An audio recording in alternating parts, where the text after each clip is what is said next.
And so imagine if you're cycling every 3 hours. And so you go to bed at 9, 12 you cycle, 3 o'clock you cycle, 6 o'clock you cycle again, right? Mm-hmm. Now, if you set your alarm clock for 8 o'clock or 9 o'clock in the morning, whatever's reasonable, and you're not cycling at a low cycle, and the alarm clock wakes you up when you're supposed to, your brain is in a deep sleep, you wake up groggy and you can't figure out why because you had 8, 9 hours of sleep. How could that be? That's Right? happened to me before. Yeah. And so a lot of it has to do with your own bio clock, like how you cycle with that, and again, against technology. But you're healthy and you're young, and that should be a normal pattern for you. But imagine if you're a little older and or if you have a chronic ailment, and so that chronic Lyme disease or cancer or autoimmune challenges, which, man, so much of the population in the country now is suffering or knows people that's suffering from that. And the challenge there is that whole chronic health challenge is taking your body away from its normal cycle patterns. And so you don't get restorative sleep. Sometimes you don't even get into restorative sleep when you have, let's say, a Lyme challenge, right? And then that starts to compound because your body doesn't have enough energy to support the immune system to fight off the onset of the disease. Wow. So you've got like a perfect storm for the disease.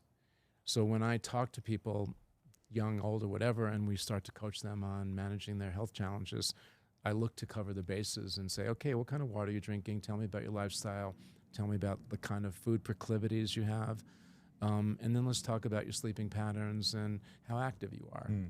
And so once I kind of get a feel for that, then it's very easy for me to guide you to some better choices. Yeah. And then you just have to allow your body to get back into sync. Yes, that makes sense. So start with the sauna. And there's a lot of debate on saunas, on the best types, red light, wooden. Where do you kind of stand on that? Because I'm sure you've researched them all. Yeah. And actually, we do make both the wooden and the portables. But in my opinion, the portable sauna and personal sauna that we make is probably the best therapeutic device you can get these days.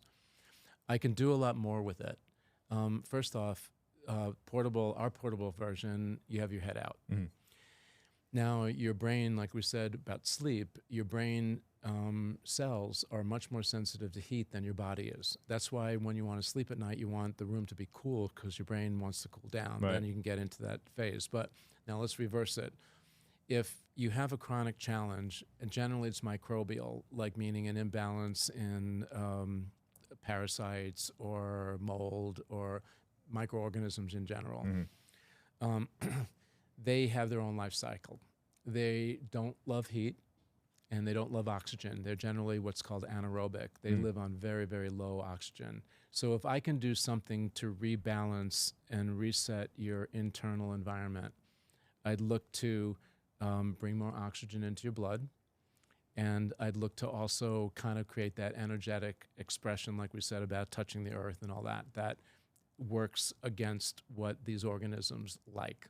Right. Now, how do we improve oxygenation? The sauna is a really great way to do that because our sauna gets what's called full spectrum infrared frequencies. These you can't see, they're invisible to your eye.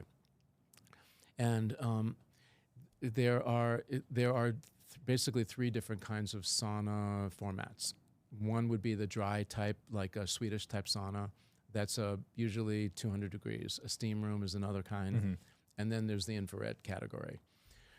Now, there's actually studies out there, and I love the people that do these, but they actually measured a drop of sweat in the same individual from a hot rock sauna, Swedish type, dry,